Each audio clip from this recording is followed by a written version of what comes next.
안녕하세요. 저는 딸을 하나 둔 30대 초반의 돌싱녀입니다. 저도 제가 이렇게 이른 나이에 이혼을 하고 이렇게 사연을 올리게 될 줄은 몰랐죠. 제가 남편과 결혼을 하게 된 결정적인 원인은 속도 위반에 있었습니다. 남편과 저는 소개팅으로 만난 사이였어요. 서로 말이 잘 통하고 개그 코드도 맞았기에 저희는 금방 친해졌고 사귀게 되었죠. 사실 그 당시에는 결혼까지 생각한 건 아니었어요. 그러기엔 제가 너무 어렸으니까요. 그런데 크리스마스 날에 둘 다 술을 마시고 실수를 한 거죠. 그렇게 딸아이가 생겨서 결혼을 하게 된 거였어요. 그래도 사랑하지 않는 사람은 아니었고 언젠가는 결혼을 해야 하는데 그날이 일찍 온 것뿐이라고 저를 다독이며 결혼의 앞날이 반짝이기만을 기대했어요. 그런데 시모와 만난 날에는 그 기대가 푹 꺾이더라고요. 저를 보는 시선이 쎄하더라고요. 같이 밥을 먹는 자리에서 남편이 잠깐 볼일 보러 나가자 제게 듣고 있기 힘든 말을 쏟아내더라고요. 너 같은 게 언감생신 내 아들을 넘보다니 분수를 모른다며 애가 져서 결혼하면서 네가 우리 아들 앞길 막은 거다라고 엄청난 악담을 하셨죠. 그때 이 결혼에 대해 다시 생각해봤어야 했는데 이미 생긴 아이에게 아빠 없이 자라게 하는 건 너무 가혹하다는 생각으로 참고 견뎠어요. 결국 시모의 혹독한 소리에 저는 결혼과 관련된 모든 것을 조금도 모자람 없이 해내야 했어요. 제 돈으로 혼수를 들이면서 집을 마련하는 것조차 제 돈을 보태야 했어요. 그러나 그 뒤에도 시모의 괴롭힘은 멈추질 않았어요. 그리고 저도 점점 나이가 먹어가면서 참는 게 능사가 아니라는 걸 배워가고 있었어요. 제가 저를 무시하고 매도하는 시모와 처음으로 싸운 건 결혼 3년 만의 일이었어요. 명절 전날 전을 굽기 위해 시댁으로 갔던 저는 여느 해와 다름없이 뜨거운 불 앞에 앉아 혼자 전을 굽고 있었어요.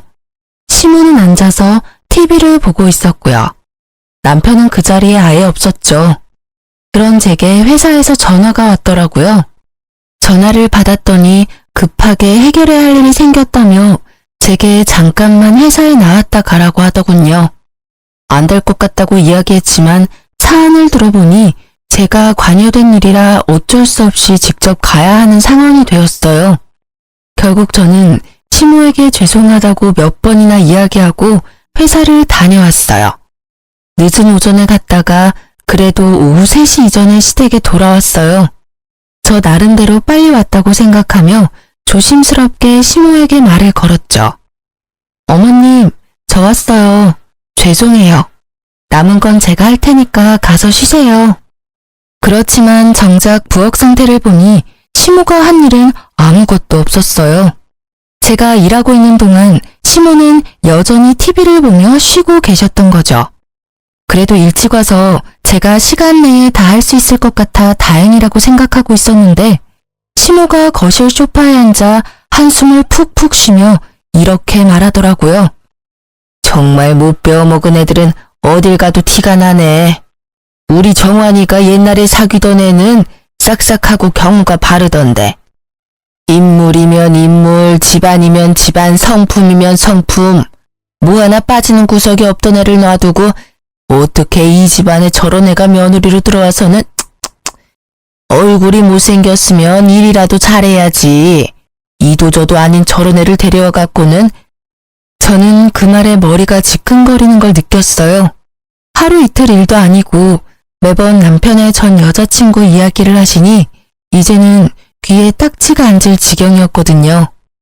결혼하고 3년간 내 말을 다 듣고 있었으면서도 꿋꿋하게 아들 옆에 붙어있는 걸 보니 뻔뻔하고 징그럽기까지 하니 원. 어떻게 여자애가 피임도 안 하고 조신하지 못하게 남자를 꼬시는 거야? 머리에 든 게 없는 애들이 그런 쪽으로만 빠르지. 안 그러니? 그런 일만 없었어도 우리 정환이 인생이 펴는 건데 아우 속상해. 너 볼 때마다 아주 화병이 날 것 같아. 결국 저를 향한 날카로운 시모의 그 말에 저도 뚜껑이 열리고 말았어요. 그래서 결국은 가두고 있었던 감정들을 모두 시모에게 쏟아 부어버렸어요. 어머님, 말씀이 좀 지나치시네요. 아니, 애는 혼자 가져요? 제가 싫다는 남자 꼬셨다 하더라도 지도 마음이 동했으니까 애가 생긴 거잖아요. 그럼 아들 탓도 하셔야지. 왜 제 탓만 하시는 거예요? 피임을 저만 하면 뭐예요? 어머님 아들도 피임을 안 했으니 애가 생기겠죠. 애가 생겨서 결혼한 게 그렇게 화날 일이시면 저 말고 정환 씨한테 가서 따지세요. 정환 씨한테는 한마디도 못하면서 제가 만만하니까 저만 잡는 거잖아요. 그리고 정환 씨 옛날 여친이 얼마나 대단했는지는 모르겠지만 지금 정환 씨랑 살고 있는 거 저예요. 어머니 옆에서 그 모진 소리 들어가며 명절 생신 제사 다 챙기는 건 저라고요. 어머 얘 좀 봐. 네가 감히 나한테 따진 거니? 하늘 같은 시어미한테 지금 말 대답한 거야? 이거 봐.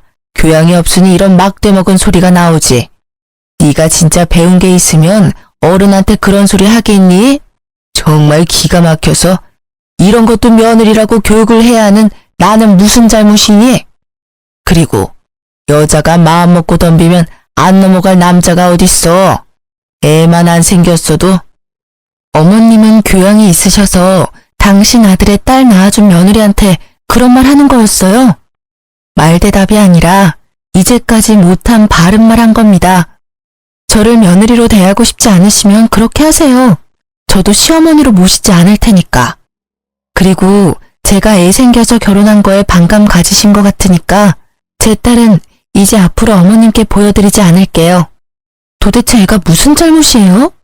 전 제 딸 그런 소리 들으면서 자라게 둘 생각 없으니까. 결국 굽고 있던 전을 던져버리고 저는 딸과 친정으로 돌아갔어요. 명절 전날 친정에 온 저를 보고 친정 부모님은 모두 놀라셨지만 화가 나 씩씩거리는 제 모습에 크게 뭐라 하진 않으셨어요. 그도 그럴 것이 두 분은 제 성격을 잘 아시잖아요. 웬만하면 터지지 않는 제 분노가 터져버린 걸 보고는 분명히 무슨 일이 크게 벌어졌다고 생각하셨겠죠. 그리고 그날 저녁 남편이 전화가 왔더라고요. 받지 않으려다가 이번 기회에 시모 버릇을 고쳐야겠다고 생각했죠. 무슨 일이야? 냉정한 제 목소리에도 남편은 제 화내기에 바빴어요.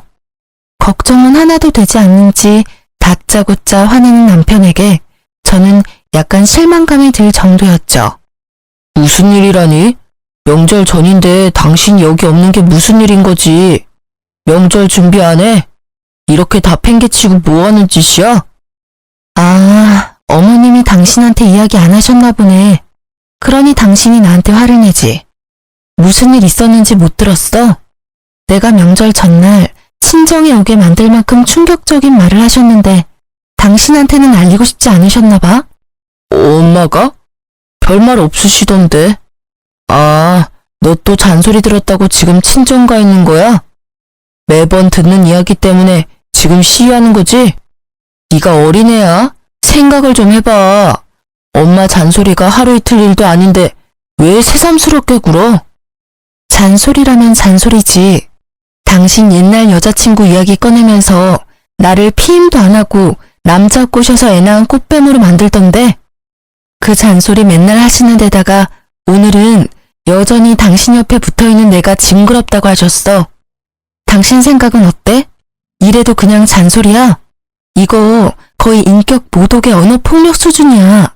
나 당신을 가져서 결혼했지만 그랬기 때문에 시어머니한테 잘 보이려고 애 많이 썼어. 그런데 여전히 어머니는 나를 며느리로 안 봐주잖아. 그리고 당신 태도도 그래. 와이프가 그런 소리 들으면 좀 막아줘야 하는 거 아니야? 매번 멀뚱멀뚱 남의 이야기 하는 것처럼 아무 말 없이. 그것도 진짜 짜증나는 일인 거 알아? 제 말에 남편도 놀랐는지 잠시 폰 너머로 말이 없더군요. 이제껏 시모가 저를 탓하고 무시해도 참아온 건 저였어요. 남편은 마치 아무런 말도 듣지 않은 것처럼 행동했고요. 이야기를 하다 보니 그런 남편에게 화가 치밀더라고요. 남편은 제 분노에 잠시 머뭇거리나 싶더니 곧 크게 한숨을 푹 내쉬고는 애 어르듯이 말했어요. 당신이 참고 넘기면 될 일이잖아. 늙은 모친이 옛날 생각나서 그런 말 하는 거 그냥 넘기던지 한 귀로 흘리던지 하면 될 일이지. 다짜고짜 정 굽다가 날라버리면 뒷수습은 누가 해? 어차피 지금 나는 당신이랑 살고 있잖아. 그럼 상황 끝난 거지. 엄마가 뭐라건 크게 신경 쓰지 말라고. 나도 엄마 잔소리가 별거 아니라고 생각해서 별다른 조치를 취하지 않은 것뿐이야. 엄마가 아무리 그래봐야 우리는 부부잖아. 안 그래? 그걸 어떻게 한 귀로 듣고 흘려. 우리 둘이 이혼하라고 등 떠밀고 계시는데. 이번에 어머님 그 발언은 진짜 선을 넘었다고 생각하거든? 그런 말들은 우리 딸을 욕보이기도 하는 거야. 이참에 내가 말하는데 나 앞으로는 시댁 행사에 참여 안 할 거야. 시댁에서 부르면 자기만 다녀와. 나는 어머님이 나한테 사과하기 전에는 시댁 안 갈 거니까 그렇게 알고 있어. 그게 말이 되는 소리야? 당신 화 좀 풀고 생각을 좀 해봐. 며느리가 시댁에 안 가면 어떡하냐? 우리 집에 식구가 많은 것도 아니고 어머니랑 나 둘뿐이잖아. 늙은 노친의 비위 하나 맞추는 게 그렇게 어려운 일이야? 이제까지 잘해왔잖아. 그럼 앞으로도 그렇게 지내면 되는데 왜 분란을 일으켜? 그래, 비위. 노친네 비위 맞추는 거 어렵지 않지. 그런데 어쩌지? 기분이 더러워서 정말 미쳐버릴 것 같거든. 그리고 정신이 막 오염될 것 같거든. 그러니까 절대로 안 가. 어머님은 나한테 절대 사과 안 하실 테니까 영원히 그 집에는 못 갈지도 모르지.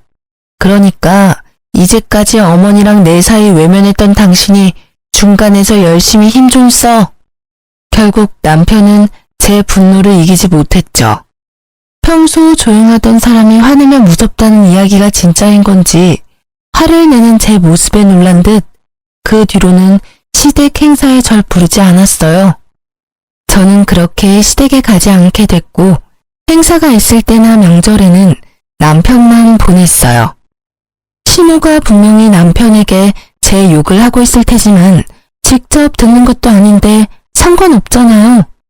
이렇게라도 시모 얼굴을 보지 않으니 속은 편하더라고요.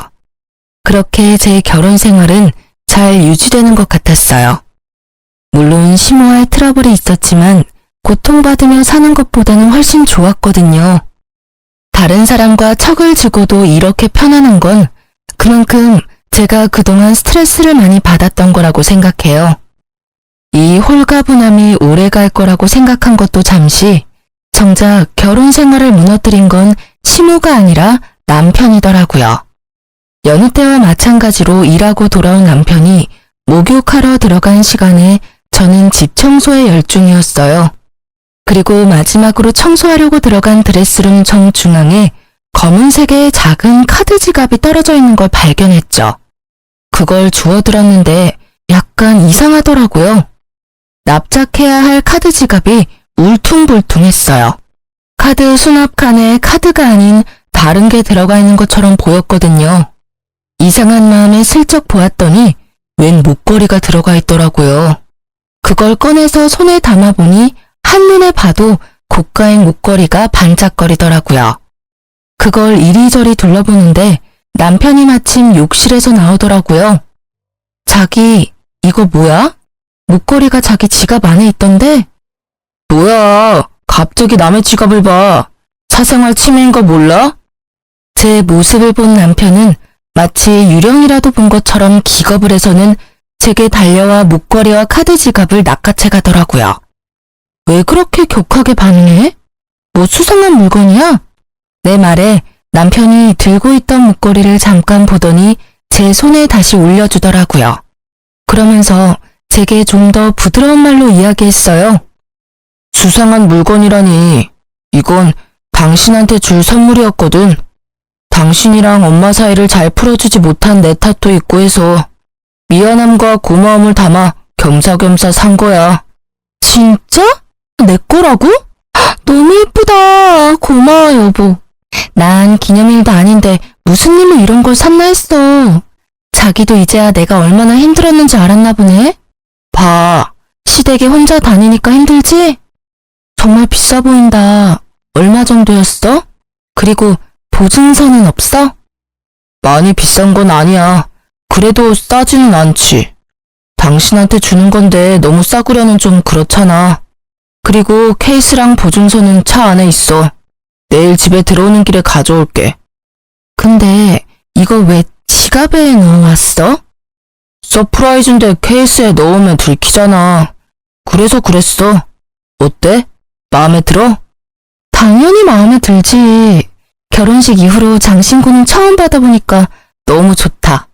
이거 받으니까 이제까지 있었던 일들이 다 풀리는 것 같아. 고마워요. 남편은 뜨뜨미지근한 모습이었지만 이때 저는 기쁨으로 가득 차서 그런 의심은 날아가 버렸죠. 지금 생각해보면 서프라이즈가 들켜서 아쉬운 모습이 아니란 걸 금방 알아챘을 텐데 말이죠. 이때는 정말 기쁨과 고마움으로 머리가 가득 찼었어요. 그래서 그 작은 위화감을 느끼지 못했던 것인지도 모르죠.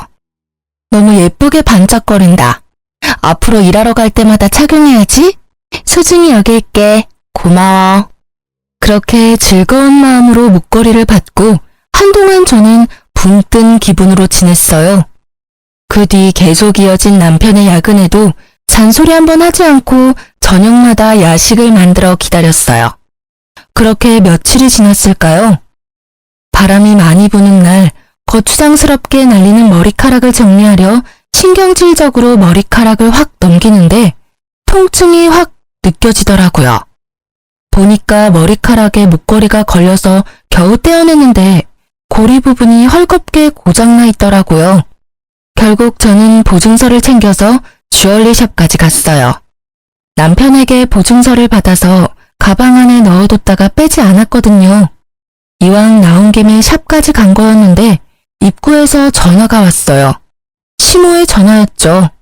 저는 무시했어요. 그런데 끊임없이 오는 전화에 결국 전화를 받았어요. 네, 나다. 넌 무슨 전화를 그렇게 안 받아? 네가 시댁에 오지 않기로 했다고 해서 네가 며느리가 아닌 건 아니잖니? 이상한 말이었어요. 언제는 며느리 취급도 안 하더니 오늘따라 내게 며느리임을 강조하는 시모.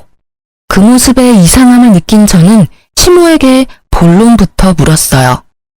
무슨 일로 연락하셨어요? 전 시댁 행사에 참가 안 하기로 이미 남편과 이야기 다 됐는데요. 일 있으신 거면 정한 씨한테 전화하세요. 그런 것 때문에 전화한 거 아니다. 내가 병원에 다녀왔다가 신장이 안 좋다는 이야기를 들었어. 무리를 하면 안 된다고 의사가 신신당부를 하더라. 내가 너 그동안 아나무인으로 군 거 다 용서해 줄 테니 집에 와서 집안일 좀 도와. 합가하라는 건 아니니까 저녁이나 낮에 시간 날 때 와서 집에 와서 청소도 하고 빨래도 하고 반찬도 좀 해놓고 가거라. 내가 다 하려니 영 무리가 돼서 힘이 딸려. 그 이야기를 듣는데 머리가 띵하더라고요. 아니, 나가라고, 이혼하라고 그렇게 난리칠 때는 언제고 본인 몸 아프다고 이제 와서 며느리 노릇하라니. 어이없는 자기중심적 사고에 저는 더 싸늘해졌어요. 남편이랑 상의해 볼게요. 우리도 맞벌이고 경제적인 부분에서 저 혼자 결정하는 건 아닌 것 같아서요. 그리고 육아도 도맡아 하는 저한테 그런 집안일 시키는 건 너무 하시는 거 아니에요? 필요한 거 있으면 정한 씨한테 말씀하세요. 정한이는 내가 아픈 거 몰라. 꼭 바쁜 애를 그렇게 귀찮게 해야겠니? 너야 며느리니까 당연히 내 수발 드는 건 당연한 거고. 내가 다 용서해준다고 하는데도 왜 이렇게 딱딱하게 구는 거니? 정말 하나부터 열까지 정이 안 가는 애야. 정이 안 가시면 부르지를 마세요. 기껏 전화해서는 또 이런 이야기 하시려고 한 거면 끊을게요. 그리고 집안일 해주실 분 찾는 거면 차라리 돈 주고 가사 도우미님을 부르세요. 그게 훨씬 어머니한테 도움될 것 같으니까요. 폰 너머로 뭐라 떠드는 시모의 말을 무시하고 전화를 끊은 저는 신경질적으로 남편에게 전화를 걸었어요. 몇 통이나 걸었는데 받지 않더군요. 결국 알아서 전화 오겠지 하는 마음으로 일단 목걸이부터 고치기 위해 주얼리샵으로 들어갔어요. 저는 목걸이를 보여주며 수리를 맡기려고 한다고 직원에게 말했어요. 그런데 갑자기 그 직원이 목걸이를 유심히 보더니 나를 불손한 눈빛으로 바라보기 시작하더라고요. 죄송하지만 고객님, 이 목걸이 직접 사신 거 아니시죠? 이거 어디서 가져오신 거예요? 본인 물건 아니지 않아요? 네? 그게 무슨 말이에요? 그건 제가 남편에게 받은 제 목걸이예요. 보증서도 있는데 보여드릴까요? 거짓말하시면 문제가 더 커지세요. 똑바로 말씀해 주세요. 이거 본인 거 아니시죠? 갑자기 도둑 취급받은 저는 당황하며 보증서를 꺼내 보여줬어요. 보증서를 보던 직원은 눈에 띄게 당황하더라고요. 보증서 때문이 아니라 제가 말한 남편이라는 말을 듣고서요. 진짜가 맞는지 확인해 보세요. 이걸 사러 왔던 사람 얼굴도 보여드릴 수 있어요. 그럼 누가 산 건지 확인이 되겠죠? 여차하면 남편 불러와도 상관없고요. 직접 사왔다고 했으니 CCTV도 있을 거고. 제 말에 직원의 얼굴이 갑자기 사색이 되더라고요. 처음엔 그 모습이 저를 도둑으로 몰아서 그런 거라고 생각했어요. 죄송해요. 제가 착각했나 봐요. 그런데 그런 것 치고는 처음에 직원이 너무 과하게 아는 척한 게 신경이 쓰이더라고요. 아니요, 착각한 거 아닌 것 같은데. 분명히 목걸이 보더니 바로 저한테 제 거 아니라고 하셨어요.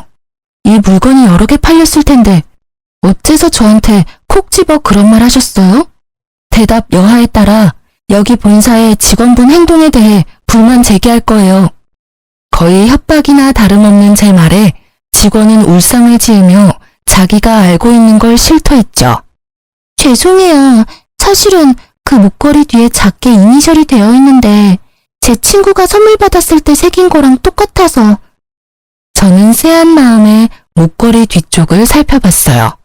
그랬더니 아주 작게 이니셜이 되어 있더라고요. 그런데 제 남편 이름, 제 이름의 이니셜이 아니었어요. 거기 새겨진 날짜도 저의 기념일이 아니었고요. 그런데 그 이니셜을 보니 딱 하나 기억이 나더라고요. 그 이니셜과 똑같은 이니셜을 가진 남편의 전 여친이. 저는 황급히 폰을 꺼내 남편 사진을 보여주며 말했어요. 이 목걸이 산 사람이 이 남자가 맞나요? 직원이 고개를 끄덕이자 저는 머리로 순식간에 열이 오르는 것을 느낄 수 있었어요. 온몸이 부들부들 떨렸죠. 배신감과 분노로요. 전 여친과 여태껏 만나고 있으면서 나를 속인 남편이나 아프다는 이유로 며느리 취급도 안 하던 내게 이제와 며느리 노릇하라며 식모처럼 부리려고 하는 시모까지. 이 시댁에 있는 인간들에게 한 줌 남아있던 미운 정까지 뚝 떨어졌거든요. 그 자리에 있는 직원들이 불쌍한 사람처럼 나를 보는데 어찌나 부끄럽던지. 저는 그 자리에서 결심했어요. 그 집안과 인연을 끊겠다고요. 그날 저녁 저는 남편을 기다리고 있었어요. 그런데 남편은 밤늦도록 들어오지 않더군요. 자정이 되자 메시지가 하나 오더라고요. 오늘 본가에서 잘 거야. 라는 문자. 감이 올 수밖에 없었어요. 지가 바람피는 걸 내가 알았다는 걸 알고는 피한 거예요. 그 직원이 상간녀의 친구였으니 바로 이야기해줬겠죠. 저는 남편의 행동이 너무나 괘씸해서 참을 수 없었어요. 이런 일이 생겼다면 제게 찾아와 울고불고 싹싹 빌어도 용서해 줄까 말까인데 아예 상종을 하지 않겠다는 그 생각이 열받았어요. 어차피 인연 끊는 거 이 남자 아니라 시댁에 이야기하면 될 것 같아서 다음날 아침이 되자마자 저는 시댁으로 찾아갔어요. 그런데 시댁으로 가니 시모는 제가 본인 병수발들러 온 줄 알더라고요. 예, 잘 왔다. 아무리 성격 나쁘고 배운 게 없어도 며느리는 며느리지. 시모가 아프다는데 이렇게 달려와야 하는 게 당연한 거 아니니? 죄송한데 그건 거절해야겠어요. 혹시 어머님도 알고 계셨나요? 그이가 바람 피우고 있는 거. 뭐? 그게 갑자기 무슨 소리니? 걔가 바람을 피워? 에이, 설마. 설사 걔가 바람을 피웠다 해도 그건 너한테 문제가 있어서 그런 거겠지. 우리 아들은 절대 그럴 사람 아니야. 어쩌면 이렇게 아들 사랑이 대쪽 같은지 지 아들놈이 바람을 폈어도 원인 제공자는 너다 라고 말하는 게 참 얄밉고 꼴보기 싫더라고요. 그래요? 근데 벌써 확인 다 했어요. 저는 다른 건 참아도 외도는 못 참아요. 그 사람이 바람을 피워서 이미 우리 집은 끝났어요. 그 말은 어머님 간병을 해줘야 할 이유가 없다는 뜻이기도 하고요. 예, 너 잘 알아본 거 맞니? 본인한테 확인도 안 하고 나한테 와서 그렇게 이야기해도. 확인은 이미 끝났고 저는 이혼할 생각이에요. 어제 이야기하려고 했는데 집에 안 들어왔더라고요. 시댁에서 잔다고 하던데. 어제 이곳에도 아는 걸 보면 누구랑 있는지는 답이 나오네요. 여기 오면 있을 줄 알았는데. 당사자가 없으니 대리인에게 말씀드리는 거예요. 그래도 넌 아직까지 법적으로 내 며느리야. 아직 이혼 도장 찍지 않았으니 네가 내게 성의를 다해야 하는 건 변함없어. 어머님, 저 같은 걸로 만족하시겠어요? 어차피 또 듣기 싫은 말 하실 게 뻔한데. 그래도 이번에는 축하드려야겠네요. 남편 상간녀가 어머님이 그렇게 사랑에 맞지 않는 옛날 여친이거든요. 그 상간녀한테 수발 들어달라고 부탁해보는 게 어떨까요? 저같이 뻔뻔하고 교양 없는 며느리보다야 낫지 않겠어요? 저는 시모에게 최대한 빈정거리고는 집으로 돌아왔어요. 그리고 그날 저녁이 되니 남편이 거들먹거리며 집으로 돌아오더군요. 그 모습이 당당하기 짝이 없어서 부하가 치밀었어요. 기분 좋아 보이네? 어머님한테 이야기 들었어? 이혼하고 싶다고 전해드렸는데 그 이야기 듣고 이렇게 즐거운가 봐. 그래, 기분 좋지. 드디어 당신이 당신 입으로 헤어지자고 말해줬잖아. 이걸 얼마나 기다렸는데. 얼마나 만났어, 그 여자? 설마 결혼 전부터 계속 만난 건 아니지? 계속 만났어. 틈만 나면 계속. 당신이랑은 잠깐의 실수였다고. 진짜 방해꾼이 따로 없었지. 걔가 나한테 하는 거 보면 당신은 걔 발끝도 못 따라와. 나를 얼마나 헌신적으로 대하는지 모를 거다. 게다가 집도 부자야. 당신하고 헤어진다 한들 그 집 재력만 있으면 나는 팔자 피는 거라고. 최악이네. 그 상간녀도 당신이 이런 생각하고 있는 거 알고 있어? 모르겠지. 알면 어떻게 만나. 호구될 거 뻔히 알면서 만나느니 헤어지겠지. 그래, 이혼하자. 그렇게 하는 게 더 정리가 빠르겠어. 그런데 네 입으로 결혼 기간 동안 상간녀 만났다고 말했으니 이번 이혼의 유책 배우자는 당신인 거 확실해졌네? 방해꾼은 사라져 줄 테니까 위자료나 넉넉히 준비해놔. 나는 내가 당한 정신적 고통까지 싹 다 위자료 받을 거니까. 아, 그리고 이 집 마련할 때 든 내 돈이랑 친권 양육권은 당연히 내가 가져올 테니 양육비까지 마련해야 하는 거 알지? 잘 됐네. 돈 많은 여친 둬서 이혼할 때도 편하겠어. 그런다고 내가 무서워할 줄 아냐? 난 상관없어. 어차피 그 돈 마련하는 건 이제 어렵지도 않으니까. 근데 이혼하기 전까지는 우리 엄마 집에서 일 좀 해. 이혼하면 상관없는 남이지만 지금은 어차피 당신은 우리 집안 며느리라고. 며느리로서 도리는 해야지. 역겨운 표정으로 말하는 남편놈의 싸대기를 한 대 쳐주고 싶었지만 참았어요. 그리고 웃으면서 그렇게 이야기해줬죠. 당신의 불륜도 이혼 사유지만 시어머니의 막말과 언어폭력도 이혼 사유 중에 하나거든? 나한테는 그걸 거부할 권리도 있어. 나도 바보가 아니야. 이제까지 어머님이 하시는 말 그냥 곱게 듣고 넘긴 줄 알았어? 녹음 다 해놨으니까 나는 이제 그쪽에 볼 일 없어. 사랑하는 네 여친한테 네 엄마 병수발 시키던지. 곱게 자란 여친이 그걸 할 수 있을지는 모르겠지만 뭐 알아서 잘들 하겠지. 남편은 제 말에 입을 꾹 닫더라고요. 더 이상 시모 병수발 들라는 미친 소리는 안 하겠지 싶었죠. 그리고 이후 남편과는 합의가 아닌 소송을 하게 됐어요. 저는 상간녀 소송을 위해 남편의 전 여친을 찾아갔어요. 확실히 예쁘더라고요. 그런데 온몸을 명품으로 휘감고 있었어요. 그 여자도 과시욕이 보통이 아니더라고요. 그리고 그런 그녀의 모습을 보니 이 여자가 남편과 시댁에 돈 보고 불륜을 저지르고 있었구나 예상이 갔어요. 사실 시부가 살아있을 때 시댁은 소위 말하는 잘 사는 집안이었거든요. 그렇지만 사업하시던 시부가 죽고는 가세가 많이 기울었고 사업하며 진 빚을 갚느라 예전만큼 좋지 않아요. 그냥 중산층 정도일 뿐이거든요.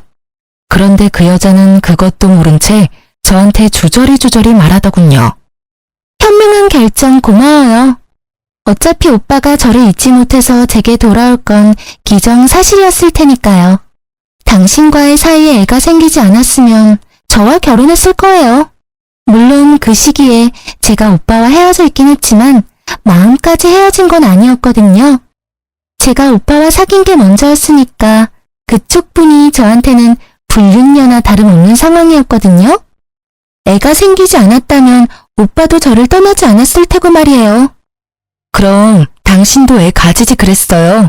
그랬으면 당신한테 돌아가고 내가 버림받았을지도 모르는데 왜 그렇게 안 했는지 궁금하네요. 그때는 별로 그렇게 좋아하지 않았나 보죠? 뭐 어쨌든 이런 말 들으려고 만나자고 한 건 아니고 상간녀 소송할 거니까 그렇게 알고 있으세요. 위자료 준비 잘 하시고요. 그래도 집이 잘 사는 것 같아 다행이네요. 온통 명품이라 위자료 못 받을 걱정은 안 해도 될 것 같아요. 어차피 그 위자료도 제가 내는 거 아닌데요. 전 어차피 그만한 돈도 없어요. 오빠가 다 내줄 거예요. 제가 뭐 때문에 오빠랑 결혼하는 건데요. 오빠가 다 알아서 한다고 했으니 제가 신경 써야 할 일은 없는 거죠. 이렇게 만나자고 한 것도 의미 없는 일이지만 그래도 전 와이프인데 인사 정도는 해야 할 것 같아서. 이야기를 들으니 남편을 복무로 삼으려고 결혼하는 게 한눈에 보이더라고요. 그 오빠는 당신한테서 돈 뜯어내서 위자료 주려고 생각하고 있는데 이 말을 꺼내지 않으려고 얼마나 참았는지 모르죠? 제 발로 죽을 자리 찾아가는 상간녀를 제가 말릴 필요가 있나요? 그냥 제 꾀에 제가 넘어가는 걸 감상하는 게 더 재밌잖아요. 그래서 저는 한껏 웃어줬어요. 상간녀는 제가 괜히 허세 부린다고 생각한 건지 코웃음을 치며 저를 비웃더라고요. 그 모습이 어찌나 가소로운지 하마터면 다 말해줄 뻔했어요. 그치만 그러면 이 여자한테 복수할 수 없을 테니 시댁 상황에 대해서는 함구했어요. 결국 이혼하면서 저는 전 남편에게 위자료를 왕창 뜯어오게 됐어요. 결정이 났거든요. 위자료 결정되자마자 두 사람은 냉큼 혼인신고부터 올렸더라고요. 우습게도 서로의 경제적인 상황도 모르면서 빨리 혼인해서 법적으로 맺어져야 상대방이 자신의 위자료를 내줄 거라고 생각했던 것 같더라고요. 서로가 빈털털인 줄도 모르고서는 한두 달 동안 카톡 프로필에 달달함 가득에 매일매일 새로운 프로필이 올라오더니 그 뒤부터는 아예 프로필이 각자 독사진으로 바뀌더라고요. 이때쯤 되니 두 사람 관계가 그리 순탄치는 않구나 하는 예감이 들었어요. 그리고 그 예감의 쐐기를 박는 게 전 시모의 연락 때문이었어요. 몇 번을 전화해서 한 번만 만나자고 사정을 하길래 한 번 만나주겠다고 하고 집 근처로 불렀죠. 또 무슨 어이없는 말을 하려나 하고 기다리던 그때 전 시모는 제 손을 부여잡고는 간절하게 말하더라고요. 예, 며느라가 너 우리 아들이랑 제발 다시 합치면 안 되겠니? 재결합 한번 신중히 생각해봐, 응? 갑자기 이러시는 이유를 모르겠네요. 저희 이미 헤어졌고 더 이상 감정조차 없어요. 게다가 그런 말을 하실 거면 어머님이 아니라 그 사람이 직접 와야죠. 그 고얀 년이 글쎄 나랑 같이 못 산다고 하지 않니? 명절 제사 때도 안 오고 결혼하고 나서 아무것도 안 하겠다고 땅 못 박더라. 어떻게 사람이 그래? 내가 지를 얼마나 잘 챙겨주고 딸같이 대했는데 아픈 시모 모시라는 게 그렇게 힘든 일이니? 그러면서 그 당돌한 게 뭐라는 줄 아니? 나를 모시고 살 거였으면 우리 아들이랑 애초에 결혼 안 했을 거라고 하더라. 결혼하고 며칠 지나지 않아서 그런 말을 하더라고. 아, 그러셨어요? 그치만 어머님이 그 상간녀를 무척 좋아하셨으니까 다 이해하시고 넘어가셔야죠. 저한테도 누님이 말씀하셨잖아요. 그 상간녀가 얼마나 싹싹하고 야무진지. 그리고 그걸 저한테 와서 호소할 일은 아니지 않나요? 아드님한테 가서 말씀하세요. 아들? 그놈도 매한가지야. 내가 몇 번 집에 일하러 오라고 했다고 아들한테 일로 바쳤는지 화가 나서 나한테 전화해서는 엄마네 집에 안 오겠다고 소리치고 끊더라고. 여자 치마폭에서 놀아나는 못난 놈 같으니. 그러면서 그 뒤로는 아예 연락도 없고 찾아오지도 않아. 그것만 하면 다행이게. 얼마 전에 아들놈이 혼자 집에 짐을 싸들고 왔길래 왜 왔냐고 물었더니 그 도둑년이 도망갔다고 하더라고. 그러면서 대출받아서 산 집도 그년이 팔아먹어서 결국에는 빚만 남았다고. 전 시모는 속에서 열불이 나는지 그 이야기를 하는 내내 탁자 위에 있던 찬물을 벌컥벌컥 들이키더군요. 그 이야기를 듣는 저는 그냥 웃겼어요. 저랑 헤어지고 잘 살 거라며 떵떵거리던 남편이 어떤 꼴로 지내는지 알게 되니 너무 유쾌하더라고요. 웃긴 건 시모와 전 남편도 그 상간녀를 봉으로 생각했는데 상간녀가 먼저 그걸 캐치하고 초스피드로 배신을 했다는 점이었죠. 그렇게 중내만에 할 때는 언제고 돈 하나에 이렇게 1년도 안 돼서 찢어지는 부부라니. 시모가 계속 끈질기게 저와 전 남편의 재결합을 요구하자 제가 시모에게 딱 잘라 말해줬어요. 상간녀가 좋다고 할 때는 언제고 이제 와서 이러세요? 그런 말씀하실 거면 여기서 헤어지는 게 좋겠네요. 저는 아직도 어머님이 저한테 하신 인격 모독 같은 말들을 다 기억하고 있기 때문에 지금 이렇게 얼굴 보는 것도 사실은 힘들거든요. 그러니까 저는 이만 가볼게요. 그럼. 아이고, 얘야, 나 좀 봐라, 어? 늙은 시모가 배지도 않아? 결국 길거리에서 난리치는 모습에 한숨을 푹 쉬며 전 남편에게 전화했어요. 예상과는 달리 한 번에 전화를 받는 남편 놈에게 말했어요. 당신 어머니 우리 집 근처에 계시거든? 와서 모시고 가. 안 데리고 가면 나 경찰에 신고할 거야. 결국 전 남편이 시모를 모시러 왔더군요. 크게 변한 건 없지만 초췌한 모습이더라고요. 꼴 좋다 싶더라고요. 나랑 헤어지자고 큰소리 뻥뻥 칠 때는 그렇게 좋아 죽더니 곧 죽어갈 것 같은 모습을 보니 오히려 웃겼어요. 저기, 엄마는 내가 데려갈게. 그리고 당신 아직도 혼자면 우리 다시 시작해볼 생각은 없어?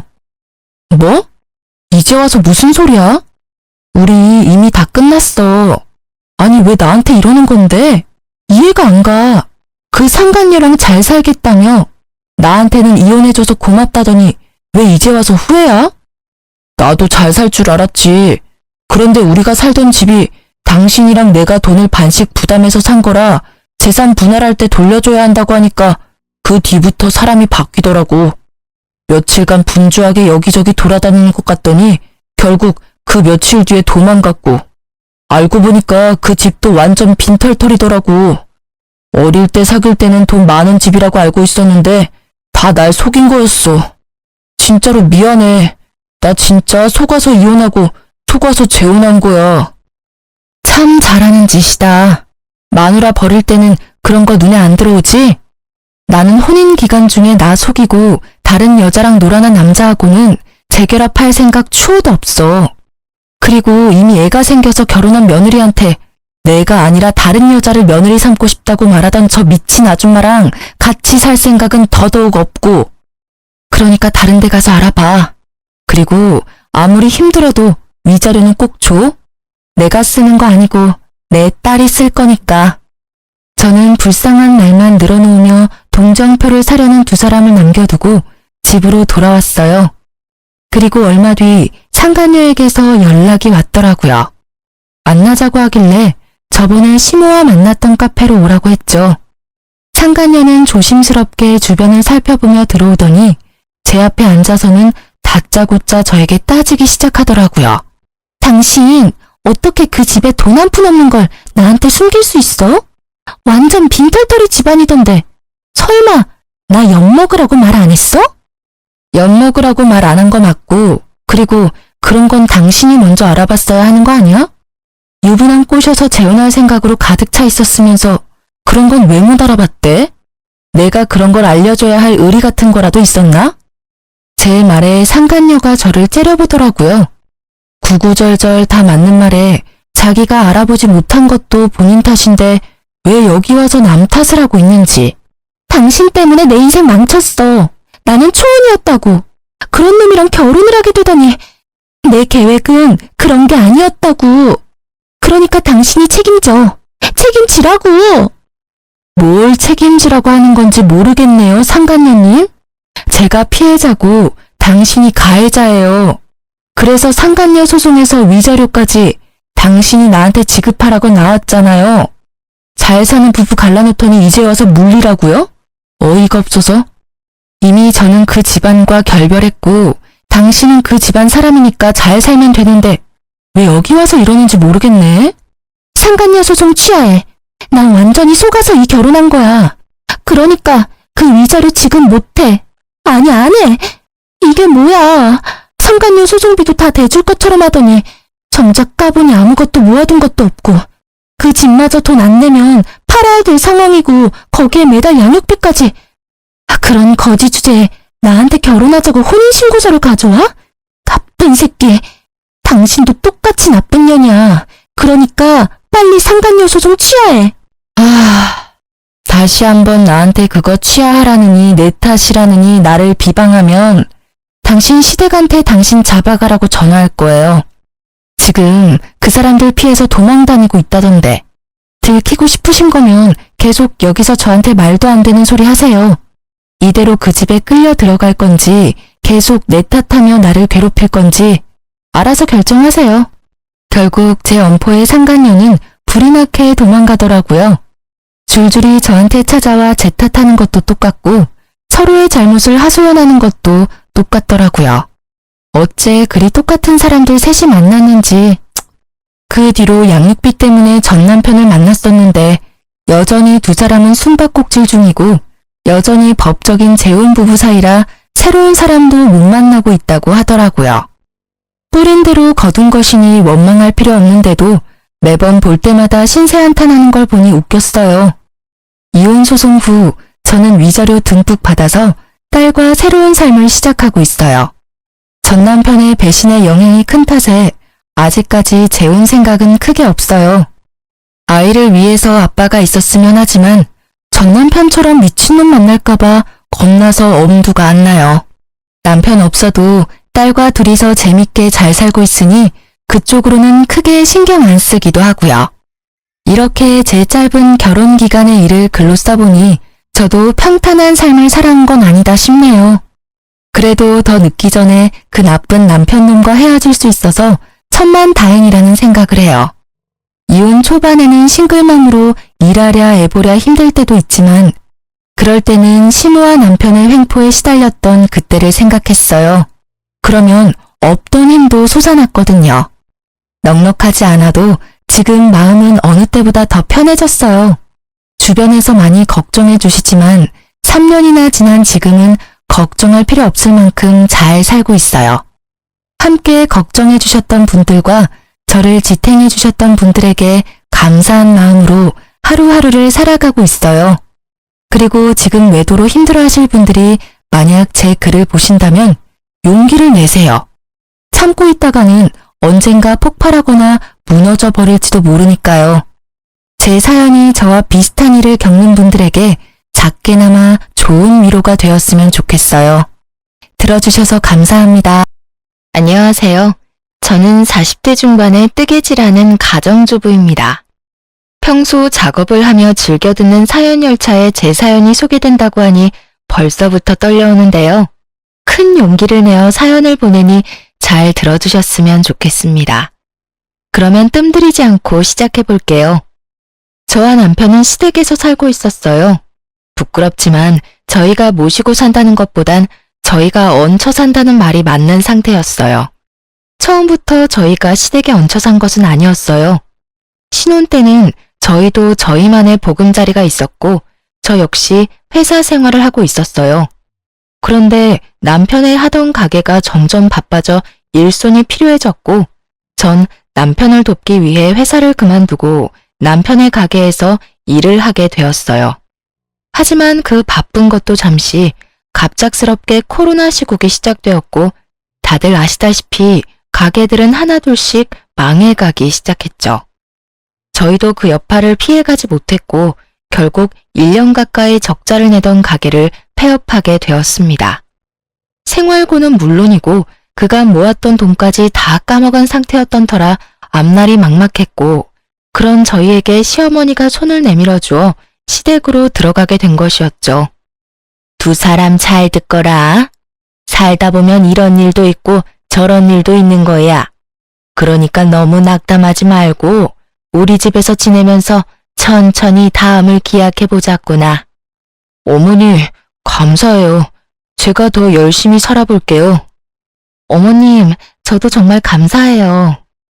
시아버지가 돌아가시고 시어머니 혼자 있던 터라 시어머니는 오히려 저희의 합가를 반겨주는 눈치였고 그렇게 저의 시댁살이가 시작되었어요. 남편은 그날부터 닥치는 대로 일을 하기 시작했습니다. 배달, 일용직, 택배까지 할 수 있는 일은 그게 뭐든 하루도 쉬지 않고 일을 하며 다시 일어서기 위해 부단히 노력했고 저 역시 뭐라도 할 수 있는 일을 찾고 있었어요.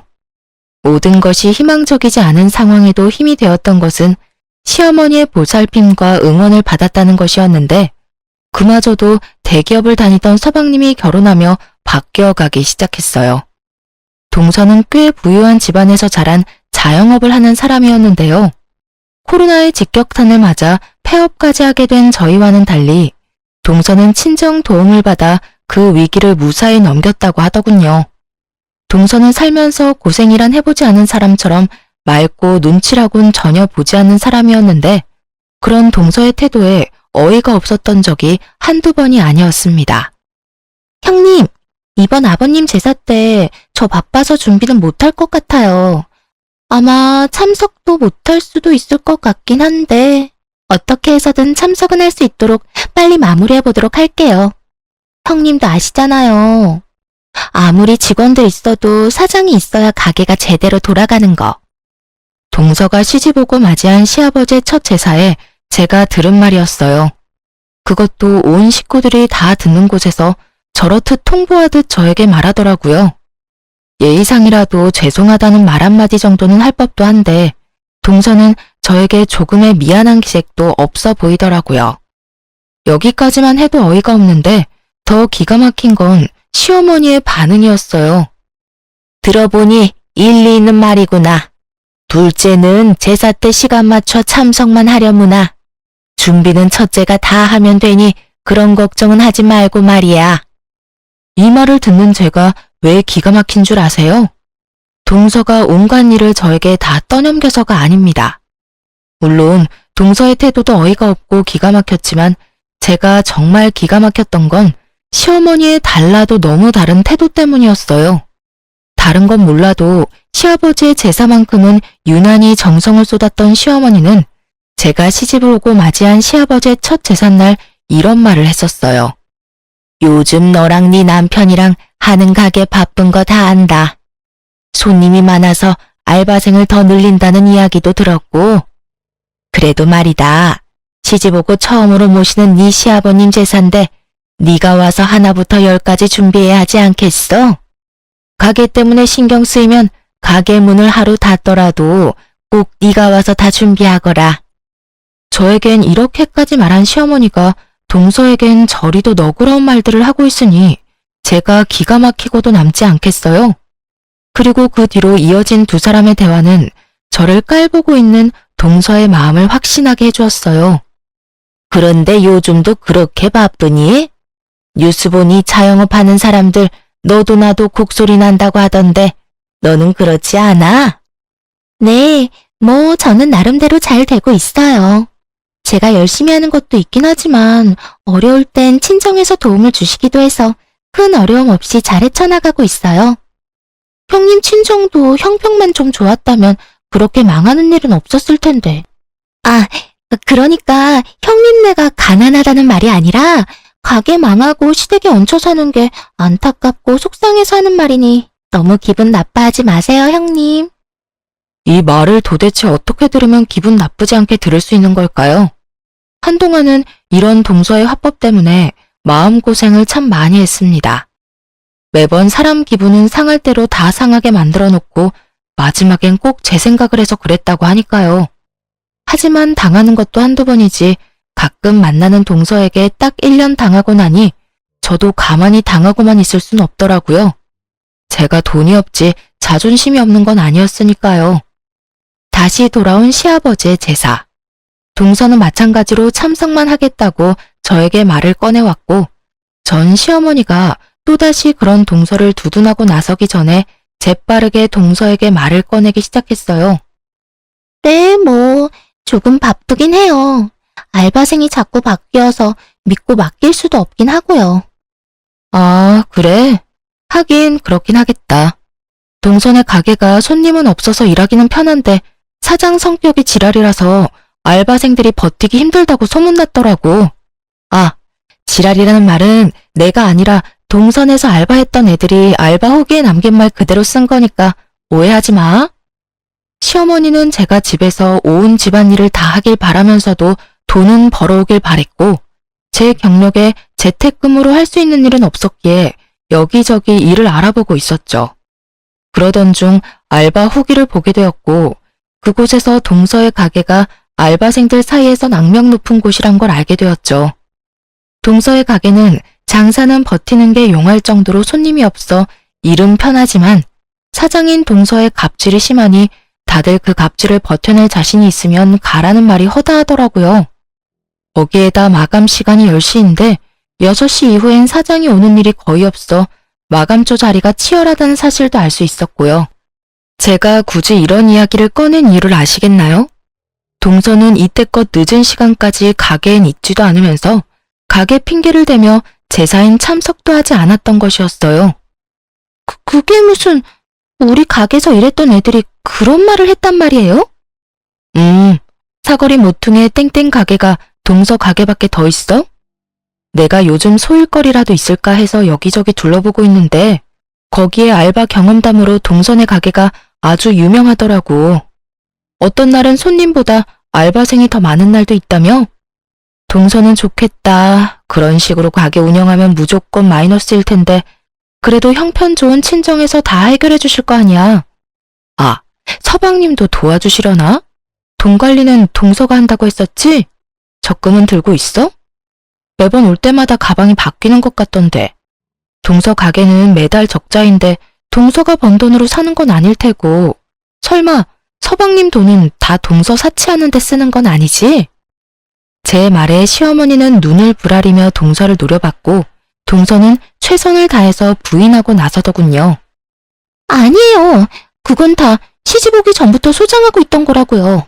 딱 보면 알 거 아니에요. 신상도 아니고 전부 몇 년씩 된 건데. 하긴 형님이 뭐 아시긴 하겠어요? 동서야말로 급하다고 아무 말이나 막 하는 거 아니야? 오래된 백이라도 웃돈을 더 주고서라도 사들이는 라인도 있잖아. 오늘 동서가 가지고 온 가방처럼 말이야. 내가 아무리 명품 이런 거 모른다고 해도 그 정도는 알아, 동서. 그런가요? 저는 워낙 예전에 사서 몰랐네요. 하여튼 저 이번에도 형님 못 도와드릴 것 같으니까 그런 줄 알고 형님이 매번 그렇듯 고생 좀 해주세요. 대신 제가 봉투는 두둑하게 챙겨드릴게요. 봉투? 그래, 좋지. 그런데 동서, 내가 알바 후기에서 보니까 동선의 가게 마감조 알바 자리 다툼이 치열하다는데 그건 왜 그런 걸까? 아마 마감조가 6시부터 10시까지인 것 같던데 도대체 왜 일 많은 마감조가 인기가 많은 걸까? 동서는 이유를 알아? 사장님 갑질이 심하다는 가게에 마감조가 인기 있는 이유가 과연 뭘까? 동서의 얼굴이 사색이 되더군요. 이미 코너에 몰린 동서는 이때껏 거짓말을 해대며 시댁 행사에 빠져왔던 지난 일을 들킬 위기에 처하자 재빨리 제 입을 막더니 이렇게 말하더군요. 형님이 제 가게에 이렇게까지 관심이 많은 줄 미처 제가 몰랐네요. 내가 동서한테 관심이 없진 않지. 그래서 동서, 아까 뭐라고 그랬지? 이번에도 늦는다고? 참석만 할 거라고 그랬나? 아니요, 또 참석만 할 뻔했지만 올해는 어떻게 해서든 제가 일찍 와서 한다고요. 그러니까 이번엔 형님은 좀 쉬세요. 제가 다 해보도록 할게요. 그럴래 그럼? 이번엔 우리 동서 실력 좀 볼까? 아버님이 좋아하시겠네. 능력 좋은 둘째 며느리가 제사상도 다 차려주고 말이야. 아, 네. 그리하여 동서는 처음으로 시댁에서 일이란 걸 하게 되었고, 시어머니도 자신의 만료에도 불구하고 동서가 하겠다고 나서니 지켜만 보더라고요. 처음으로 맛본 승리의 맛이란 정말 짜릿하고 시원하더라고요. 그 후 동서는 좀 달라졌냐고요? 전혀요. 동서는 그 일이 있고 난 후 일을 갈았는지 더욱 저를 깔보며 괴롭히기 시작하더군요. 시어머니에게 선물 공세까지 해대며 저를 괴롭히니 시어머니도 그런 동서를 두둔하고 나섰고요. 그날은 아침부터 시어머니가 보이지 않는다 싶더니 오후 5시쯤 동서와 함께 집으로 들어오더라고요. 다정하게 팔짱까지 끼고선 말이죠. 저는 집으로 들어온 두 사람에게 인사를 건넸지만 두 사람은 제 말이 들리지도 않는 것인지 제 인사는 무시한 채 하하호호 두 사람만의 세상에 빠져있더군요. 어머님, 오늘 즐거우셨죠? 그래, 우리 둘째밖에 없구나. 덕분에 오늘 너무 즐거웠어. 전신 마사지에 피부관리, 거기에 맛있는 밥까지. 오늘 완전 귀부인이라도 된 기분이었단다. 고마워, 우리 며느리. 아니에요. 이 정도로 멀려. 어머님 피부는 정기적으로 관리해 주셔야 효과 있으니까 저랑 자주 가요. 아까 제 회원권 끊는 김에 어머님 것도 끊었어요. 어머나, 그게 정말이니? 아까 보니까 회원권도 비싸던데. 하여튼 우리 며느리는 돈 쓸 줄 안다니까. 어딜 갔다 왔나 싶었더니 아주 제대로 시어머니를 구워 삼고 왔더라고요. 전신 마사지에 피부 관리에 밥까지 풀코스로 시어머니를 녹여놓았더라고요. 시어머니의 입은 귀에 걸려 있었고 이런 시어머니를 흐뭇하게 보던 동서는 고개를 돌려 저를 보며 이렇게 말하더군요. 형님, 저희 물 좀 주세요. 하루 종일 힘들게 돌아다녔더니 목이 타네요. 순간 진짜 진심으로 동서가 드디어 미쳤구나 하고 생각했어요. 아무리 시어머니의 신음을 한 몸에 얻고 있다고 한들 어떻게 손윗사람한테 물 심부름을 시킬 수가 있는지 제 상식에선 이해가 되지 않았거든요. 제가 동서의 말에 너무 황당해 버벅거리는 사이 동서는 저를 재촉하기 시작했고 동서가 짜증을 낸다 싶으니 시어머니까지 나서 물 심부름을 시키더라고요. 형님, 못 들었어요? 물 좀 달라고요. 물 달란 지가 언젠데 아직 가만히 서 있대? 물 기다리다가 목말라 죽겠네. 그러게, 첫째야, 물 좀 가지고 오라고 하지 않니? 얼른 가서 물 좀 떠오거라. 나도 물 좀 먹어야겠다. 시어머니는 저를 보며 따지듯 말했고 저는 주방으로 가 물 2잔을 떠와 한 잔은 시어머니 옆에 두고 한 잔은 동서의 손에 주는 척을 하며 동서의 옷에 물을 다 부어버렸습니다. 차가워. 형님, 이게 뭐 하는 짓이에요? 어머, 실수. 손이 미끄러져서 말이야. 그나저나 다 젖어서 어떻게 한대? 동서 엄청나게 찝찝하겠다. 정말 실수였냐고요? 그럴 리가요. 제가 미쳤다고 저 얄미운 동서 입에 들어갈 물을 떠다 주겠어요? 저는 시어머니의 말이 떨어지자마자 물을 확 부어 버려야겠다고 생각했고 그냥 동서의 머리에 부어버리기엔 너무 티가 날 것 같아 건네주며 일부러 손에서 놓쳐버렸던 거죠. 정말 실수라고 생각하는 시어머니와는 달리 눈치 빠른 동서는 저에게 화를 내며 따지기 시작했어요. 실수? 참나 기가 막혀서. 실수는 무슨. 형님, 일부러 엎은 거 다 티나거든요? 아, 진짜 이게 얼마짜리 옷인데. 어떻게 책임질 거예요? 실수라니까. 그리고 커피도 아니고 물이야 물. 그 옷은 물 쏟으면 옷이 다 녹아내리기라도 해? 그런 것도 아니면서 책임은 무슨 책임. 괜히 오버하면서 괜히 사람 잡지 말고 나한테 이럴 시간에 얼른 집에 가서 옷이나 갈아입어. 아니면 내 옷이라도 줄까? 아니면 어머님 옷이라도 줘? 동서는 제 말에 그저 씩씩거리기만 할 뿐이었어요. 평소 온몸에 명품을 감고 사는 동서인데 제 옷이나 시어머니 옷을 입고 싶지는 않았을 것이고 그저 씩씩거리던 동서는 젖은 채로 집에 간다며 신경질적으로 시댁을 나서더군요. 그런 저를 보며 시어머니는 혀끝을 찼고요. 그러거나 말거나 저는 참 통쾌했습니다. 하지만 그날 이후 시어머니는 본격적으로 동서 편만 들기 시작했고 처음엔 동서가 오는 날에만 스트레스를 받았는데 시간이 지날수록 동서가 오지 않는 날에도 스트레스가 쌓여갔어요. 우리 둘째는 정말 싹싹하지 않니? 이번엔 글쎄 내 화장품까지 싹 다 바꿔주더라니까. 내 나이엔 고급 라인을 써줘야 한다고 말이야. 통도 얼마나 큰지 내가 아주 우리 둘째 며느리 때문에 호강한다니까. 그러게요. 어머님 좋으시겠어요. 좋다마다. 내가 며느리 덕에 이런 호강을 다 누리게 될 줄은 몰랐는데 내 아들이 다른 건 몰라도 장가 하나는 정말 끝내주게 잘 갔지. 그렇고 말고. 역시 내 아들이야. 시어머니는 동서가 없는 곳에도 말끝마다 동서 타령을 하기 시작한 것도 모자라 제가 정말 식모라도 되는 줄 아는지 무리한 요구까지 하기 시작하더라고요. 얘 첫째야, 너 반찬 좀 만들거라. 네? 냉장고에 어제 만든 반찬 많은데 혹시 드시고 싶으신 게 있으세요? 아니, 반찬 좀 해서 둘째네 가져다 주려고 그러지. 그저께 만났는데 소갈비찜 먹고 싶다고 하더라.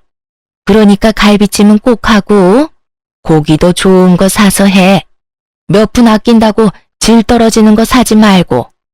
그거랑 밑반찬 한 5가지 하면 며칠은 먹지 않겠어? 다 떨어질만 하면 또 해서 가져다 줘. 해도 너무한다 싶었어요. 부탁하는 것도 아닌 명령조로 말하다니. 시어머니가 저를 고작 해야 식모쯤으로 여긴다는 걸 깨달았고 전 그런 취급까지 받으며 살고 싶진 않았습니다. 그래서 할 말은 다 하기로 했죠. 싫어요, 어머님. 제가 왜 동선의 냉장고 사정까지 신경 써줘야 해요? 동서가 바빠서요? 어머님은 동선의 가게 가보지도 않으셨어요? 거기 파리만 날려요. 그런 가게에서 바빠봤자 얼마나 바쁘다고 집에 반찬할 시간이 없대요? 그리고 설사 너무 바빠 반찬할 시간이 없으면 사 먹던가. 사 먹는 게 싫으면 동서가 직접 와서 부탁하라고 하세요. 그러면 제가 다시 한번 생각이나 해볼 테니까요. 뭐야? 너 진짜로 먹는 거로 이렇게까지 치사하게 나올 거야? 그까지 반찬하는 게 뭐 그렇게 힘들다고 이 난리인 게야? 반찬 몇 가지에 갈비찜까지 하는 게 쉽다고 생각하세요? 그렇게 쉬우시면 어머님이 직접 해서 주는 것도 괜찮겠네요. 동서가 더 고마워하지 않겠어요? 내가 그 힘든 걸 어떻게 해? 내 나이가 몇인데. 어머님, 조금 전까진 그까짓 거 뭐가 힘드냐고 했으면서 왜 지금은 말이 바뀌세요? 그거야. 너랑 나랑 같니? 넌 젊잖니? 그러니까 1살이라도 더 젊은 동서한테 직접 하라고 하세요. 저보단 동서가 덜 힘들 테니까요. 말을 하면 할수록 궁지에 몰린다 싶었는지 시어머니는 입을 다문 채 그저 저를 쏘아보더라고요. 전 그런 시어머니의 시선을 외면한 채 방으로 들어와 버렸고요. 그렇게 반찬 사건도 그냥 넘어가겠거니 했는데 어느 날부터 집에 반찬만 했다 하면 사라지는 일이 일어나더군요. 처음엔 그저 이상했는데 계속 그런 일이 반복되니 굳이 묻지 않아도 알 수 있었습니다. 시어머니가 저 몰래 갓 만든 반찬을 동선의 집으로 가져다 주고 있다는 사실을요. 화가 나기도 했지만 오죽했으면 노인네가 눈치까지 살펴가며 몰래 젖단지까지 할까 싶어 모른 척 해주고 있는데 눈치 없는 동서가 연락이 왔더군요. 형님, 이번 반찬은 왜 그렇게 한 거예요? 너무 짜서 먹지도 못했어요. 다음부턴 간 좀 제대로 맞춰주세요. 저흰 싱겁게 먹는 거 뻔히 알면서 이걸 먹으라고 보낸 게 맞아요? 하여튼 이번 반찬은 손도 못 대고 다 버렸으니까 그런 줄 알고 다시 만들어서 보내주세요. 동서, 그 반찬들 동서 먹으라고 만든 거 아니야. 우리가 먹으려고 만든 건데 어머님이 나 몰래 동서한테 가져다 주고 있었던 거라고. 그렇게까지 하는 어머님이 안쓰러워서 모른 척하고 있었더니 뭐가 어쩌고 저째? 그렇게 미각이 예민하면 직접 해먹어. 아니면 돈 주고 반찬 가게에서 사 먹거나. 어디서 버릇없이 다시 해내라 말아야? 다신 내 반찬 가지고 갈 생각도 하지 마. 알겠어? 전화를 끊고 나서도 화가 가라앉지 않더라고요. 건방을 떠는 것도 한두 번이지 정성스레 만든 제 반찬을 버렸다고 하는 것도 모자라 다시 해오라고 하는 동서의 말이 계속 귓가에 맴돌아 정말 몸이 다 떨려왔어요. 그런 제 모습에 남편이 무슨 일이냐고 물어오더라고요. 당시에 남편은 밤낮 없이 일하느라 집에선 쓰러지듯 잠만 자고 다시 가는 생활을 반복 중이었는데 그런 남편이 신경 쓰게 하고 싶지 않아 아무 말도 하지 않은 상태였죠. 날은 오랜만에 남편이 하루 쉬는 날이었고 하필 옆에서 통화 내용을 다 들어버린 것이었어요. 하는 수 없이 저는 그간의 일을 털어놓게 되었고 남편은 잔뜩 굳은 얼굴로 이렇게 말하더군요. 일단 알겠어. 그동안 맘고생 심했겠네. 얼마나 속상했을 거야. 이젠 내가 다 알았으니 내가 해결할게. 그러니까 조금만 더 참고 기다려줘. 난 괜찮으니까 너무 무리하지 마. 알겠지? 무리는 무슨. 내 걱정하지 말고 당신은 당신 마음이나 신경 써. 진작 나한테 말하지. 혼자 그걸 어떻게 참고 견뎠어? 하여튼 내가 빨리 집 알아볼게. 상황이 그렇게 되니 이때껏 혼자 소거리한 것이 조금 후회스럽더라고요. 진작 남편에게 털어놓고 상의했더라면 속이라도 편했을 텐데 싶어서요. 남편은 제게 말한 것처럼 바쁜 와중에도 부동산을 다니며 우리가 살 집을 알아보는 듯했고 전 그런 남편을 믿고 될 수 있으면 시어머니와 부딪히지 않고 지내고 있었어요. 그러던 어느 날 한동안 시댁에 잘 오지 않던 동서가 집으로 오더라고요. 동서는 집에 오자마자 저에게 건방진 묵례만 하고선 시어머니를 데리고 방으로 들어가 버리더군요. 그런 동서를 보며 또 무슨 일로 저러나 싶었는데 그 이유가 며칠 뒤에 밝혀졌습니다.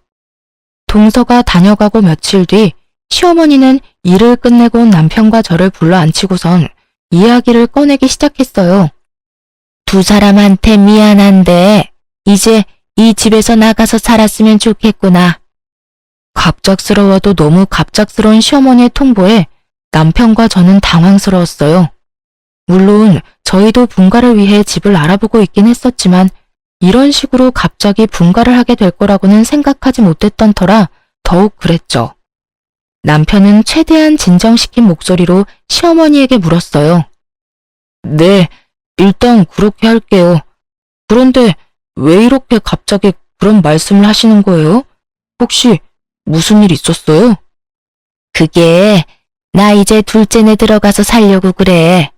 둘째가 나 모신다고 이 집 처분하고 들어오라고 하더라. 동서가요? 동서가 어머님을 모신다고 했다고요? 그래. 둘째가 이제 자기 집에 들어와서 살라고 하더구나.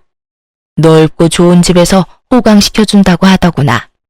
내가 이 집에서 너희랑 산다고 해서 나한테 남는 게 있는 것도 없고 둘째가 그렇게 말할 때 이 집 처분하고 들어가려고 해. 동서와 둘이 무슨 이야기를 나누었나 했더니 이거였더라고요. 시어머니는 이미 부동산에 집까지 내놨다고 했고 전 이 모든 상황이 의심스러웠어요. 제가 아는 동서는 저를 골탕 먹이기 위해 시어머니에게 잘하는 것뿐 시어머니를 모시고 싶어 할 위인이 아니었거든요. 제사 모시는 것, 명절 지내는 것, 하물며 시어머니 생신도 챙기기 싫어 이런 핑계 저런 핑계를 대가며 겨우 얼굴만 비치고 선물 공세만 펼치던 동서가 시어머니 호강을 위해 시어머니를 모신다? 그건 정말 말도 안 되는 것이었죠. 하지만 이런 제 생각과는 달리 시어머니는 동서의 말을 찰떡같이 믿는 듯했고 저와 남편에게 언제까지 나갈 거냐고 묻더라고요. 그래서 하는 말인데 하루라도 빨리 집에서 나가줬으면 좋겠구나. 너희 나가고 나면 나도 짐 정리 다 해서 바로 둘째네로 들어갈 거니. 대략 언제쯤이면 나갈 수 있겠니? 내일 부동산 가보고 적당한 집 있으면 바로 이사할 테니 걱정하지 말고 짐 정리 시작하세요. 그런데 어머니, 혹시 집 처분한 돈은 어떻게 하실 건가요? 혹시 재수 씨 주는 건 아니죠? 남편의 말을 듣는데 설마 싶더라고요. 그러면서도 드는 생각이 어쩌면 그럴 수도 있겠다 싶더군요. 그날 동서와 시어머니는 방에서 꽤 긴 시간 동안 이야기를 나누었고 중간중간 시어머니의 놀란 소리나 탄성 소리 등이 들려왔었거든요. 하나둘 퍼즐이 맞춰가는 순간 시어머니는 말까지 더듬으며 일단 부인을 하고 나서더군요. 뭐라고? 내가 그 돈을 왜 둘째를 줘? 내가 따로 가지고 있을 거니 내 돈 걱정은 하지 말고 너희나 걱정해. 혹시 나한테 돈 내놓으라고 하려고 그러니? 혹시나 하는 말인데 그 돈 내 노후 자금이다. 절대 못 내주니 너희 살 길은 너희가 알아서 찾거라. 그럴 생각도 없어요. 저희도 저희가 살 집 구할 능력 정도는 충분히 되는데 왜 어머니 돈을 욕심내겠어요?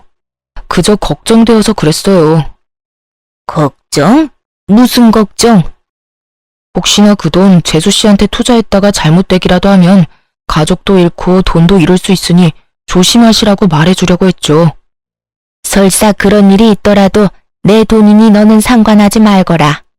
자꾸 돈 이야기 꺼내면 내 입장에선 네가 내 돈 노린다고 생각할 수밖에 없어. 그러니까 그만해. 그런 거 아니라고 방금도 말했잖아요. 정말 걱정되어서 한 말인데 왜 그렇게 화를 내세요?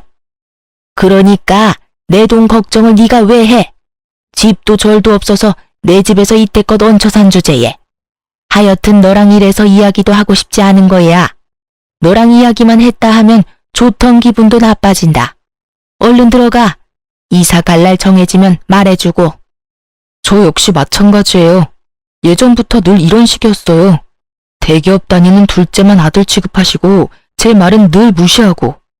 그래도 저희 힘들 때 흔쾌히 들어와 살라고 해주셔서 이제 저한테도 마음의 문을 열었나 했더니 그것도 제 착각이었나 보네요.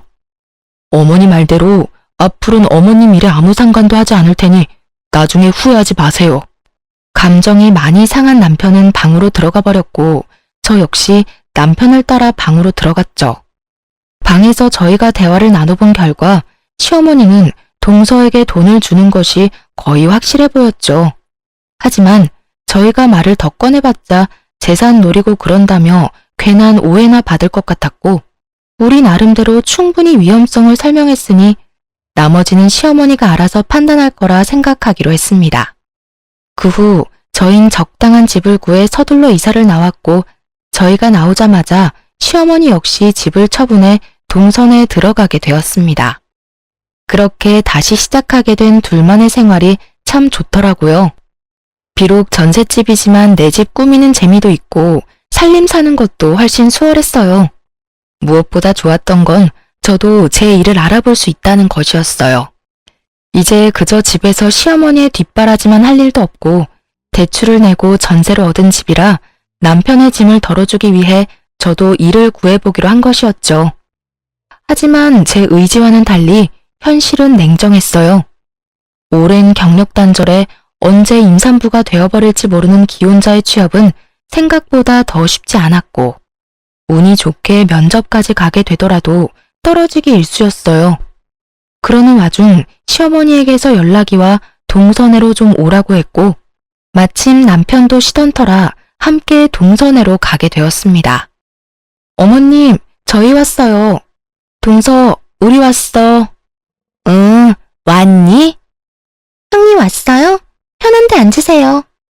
동서와 시어머니는 소파에 편히 앉아 있더라고요. 저희가 왔는데도 불구하고 시어머니는 물론이고 동서까지 엉덩이 한 번을 떼지 않더라고요. 저희는 동서의 말대로 보이는 곳에 자리를 잡고 앉으려고 했고 그 순간 저를 향해 손을 뻗은 시어머니가 이렇게 말하더군요. 앉긴 뭘 앉아? 너 청소 좀 해라. 너도 알다시피 내가 먼지에 예민하지 않니? 둘째가 요즘 가게가 바빠서 청소를 못해서 그런지 내가 요즘 컨디션이 너무 안 좋아. 처음엔 제가 무슨 말을 들은 건가 했어요. 아무리 동서에게 홀린 시어머니라도 이런 말까지 할 리가 없다고 제가 잘못 들었을 거라 생각했는데 그게 아니더군요. 네? 저더러 동선에 청소를 하란 말인가요? 그래. 그러면 여기 또 누가 있니? 둘째는 이때까지 일하다가 왔는데 또 집안일을 하리? 넌 집에서 아무것도 하는 것 없이 노니까 힘이 남아돌 것 아니니? 그리고 너 청소 깨끗하게 잘하잖아. 그렇게 서 있지 말고 얼른 청소 좀 해. 이건 해도 너무하는 행동이다 싶었어요. 제가 시어머니와 함께 살 때는 시어머니 집을 청소하는 것이야 당연하지만 시어머니가 산다고 해서 제가 동서 집을 청소하는 건 당연한 것이 아니잖아요. 하지만 시어머니는 당연하다는 듯 저에게 집안일을 시키고 있었고 전 그런 시어머니에게 싫다고 하며 따지고 들었어요. 싫어요. 여기 동서 집인데 제가 왜 청소해야 해요? 제가 힘이 남아 돈다고요? 제가 청소를 잘해서 그렇다고요? 어머님, 제가 설사 힘이 남아 돌고 청소를 엄청나게 잘한다고 해도 동서 집은 절대로 청소할 맘 없으니까 정 집이 더러워서 힘들면 돈 주고 청소업체 부르세요. 동서, 돈도 많은데 청소업체 좀 불러드려. 괜히 이딴 일로 사람 오라가라 하지 말고. 동서도 참 생각이 없다. 어머님이 이런 말도 안 되는 생각으로 날 부르는 거 알았으면 동서라도 말렸어야지 뭐 했어? 아님 동서가 부추겼어? 형님은 오라고 하면 올 테니까 오거든 청소나 시키세요. 하고 동서가 부추겼냐고.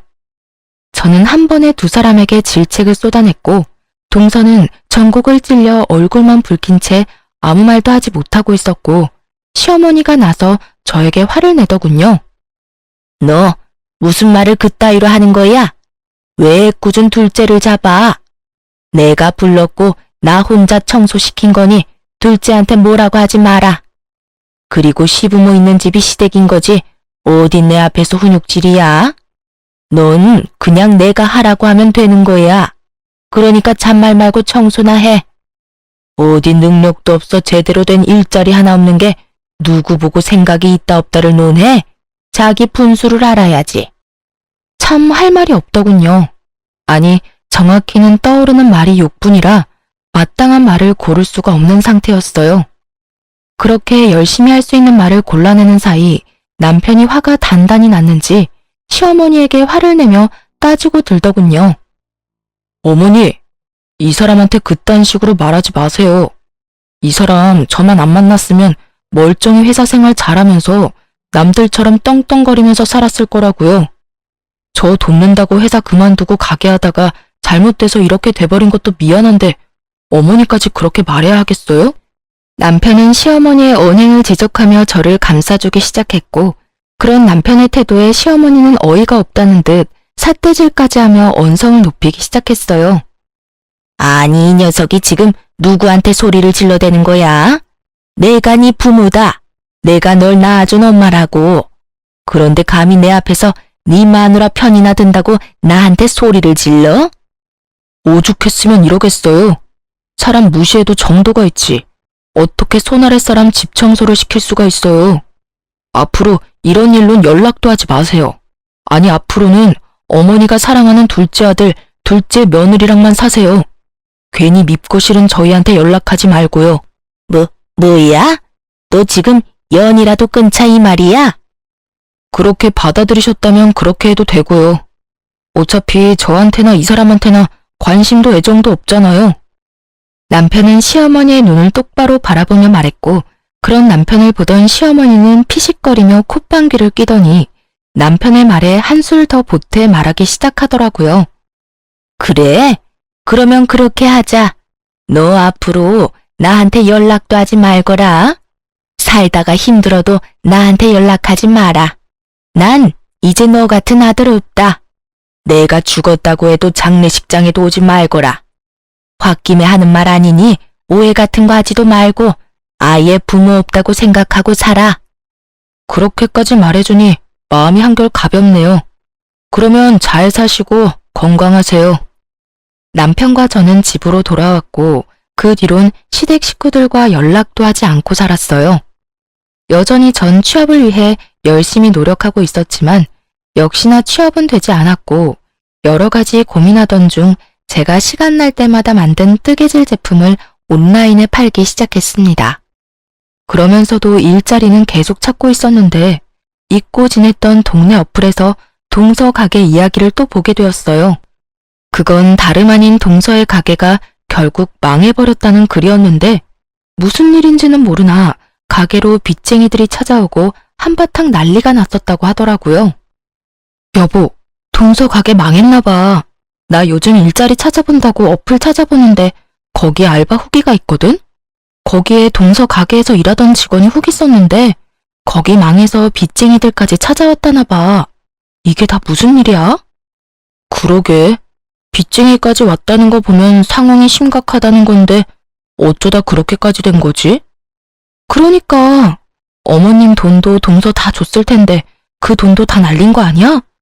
동서네는 그렇다 쳐도 어머님은 어떻게 해? 그런 걱정을 왜 해? 알아서 하겠지. 당신 혹시나 어머니한테 연락이 와도 연락 딱 끊어? 괜히 약한 모습 보이지 말란 말이야.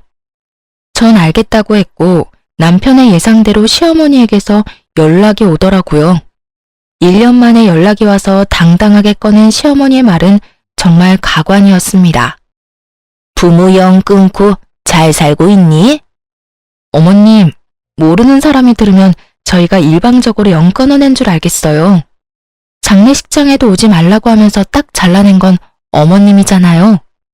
그땐 하늘이 두 쪽이 나도 연락 한 통 없을 것처럼 모지게 굴더니 웬일이세요? 다름이 아니라 내가 돈이 좀 필요해서 연락했다. 집 처분한 돈은 다 어쩌고 돈이 급하신데요? 그 돈이 자유로웠으면 내가 너한테 이런 연락을 했겠니? 그 돈은 다 투자를 해서 뺄 수도 없는 상황이야. 그러니까 너희 이때까지 모은 돈 나한테 좀 빌려주고 내가 투자금 회수하는 대로 이자까지 쳐서 돌려줄 테니 지금 바로 입금할 수 있겠니?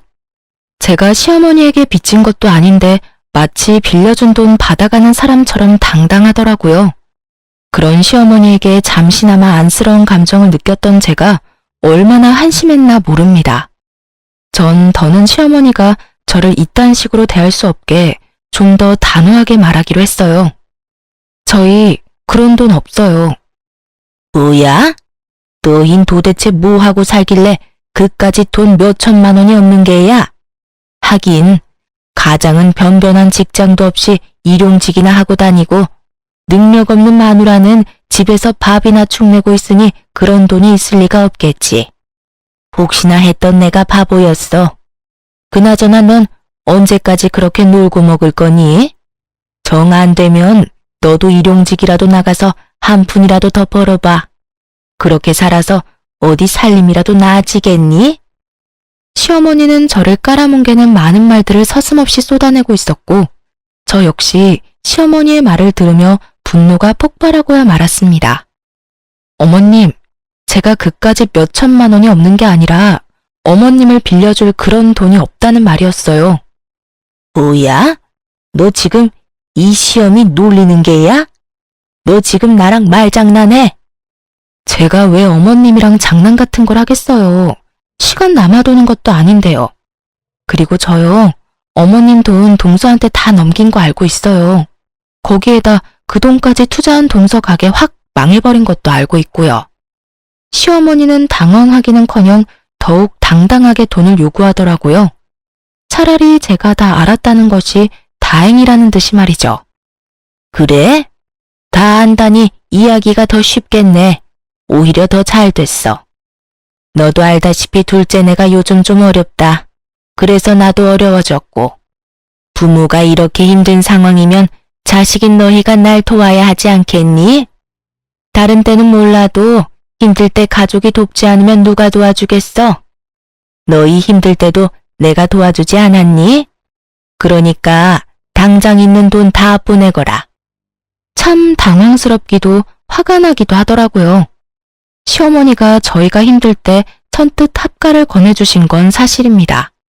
그 마음은 지금까지도 감사하게 생각하고 있고요. 그런데 저희는 그 힘든 형편에도 시어머니가 원하던 과한 월세와 함께 두 사람 몫의 생활비까지 다 들이며 살았어요.